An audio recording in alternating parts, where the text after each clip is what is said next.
ការចាប់ផ្ដើមថ្ងៃថ្មីដែលល្អបំផុតណាសម្រាប់យើងគ្រប់គ្នាពេលងើបពីគេងឡើងឲ្យយើងនិយាយ5ប្រយោគនេះខទី1តើរឿងល្អៗប៉ុណ្ណោះចូលមកក្នុងជីវិតខ្ញុំរឿងទី2គ្រប់យ៉ាងល្អជានិច្ចសម្រាប់ខ្ញុំរឿងទី3អ្វីដែលខ្ញុំគិតអ្វីដែលខ្ញុំចង់បានគឺ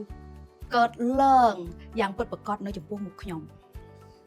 រឿងទី4ខ្ញុំមានធម៌ពលគ្មានដែនកំណត់ហើយខ្ញុំនឹងធ្វើអ្វីបានលើសពីការគិតទី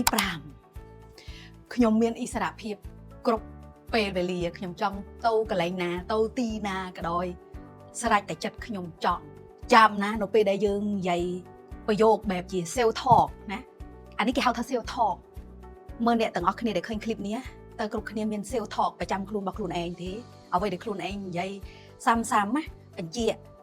ត្រូវជាពាក្យដែល positive វិជ្ជមានជាមួយខ្លួនឯងអញ្ចឹងណាចង់បានអ្វីដែលកើតឡើងសម្រាប់ក្នុងជីវិតយើងណា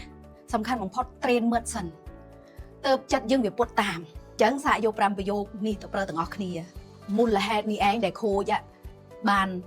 និពន្ធសភៅមួយដែលរួបរวมដែលខូចបានរៀនពីក្រៅប្រទេសមករួបរวม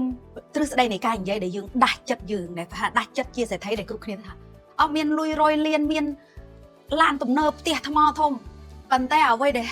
ទាំងអស់ហ្នឹងវាកើតពីកាយវាកើតពីចិត្តយើងទាំងអស់ព្រោះភាពមានបានវាកើតពីការតាំងចិត្ត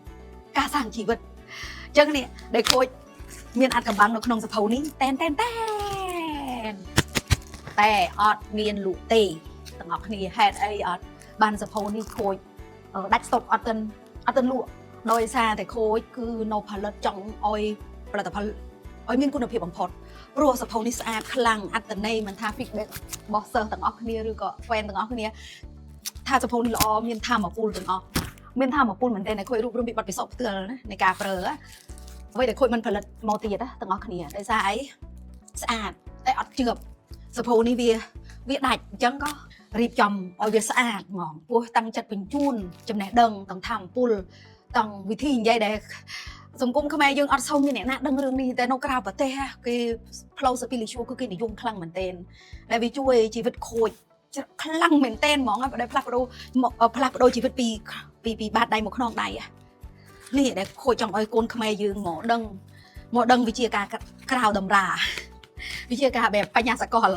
អញ្ចឹងអ្នកណាដែលចង់បានសភៅនេះណាចាំបន្តិច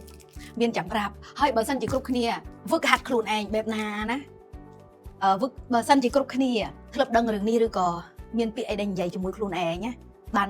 ឬក៏បើសិនជាគ្រប់គ្នាមើលឃើញឃ្លីបនេះហើយក៏ទាំងអស់គ្នាយកទៅអនុវត្តឲ្យបានផលយ៉ាងណាខមមិនប្រាប់គួយផងអូខេ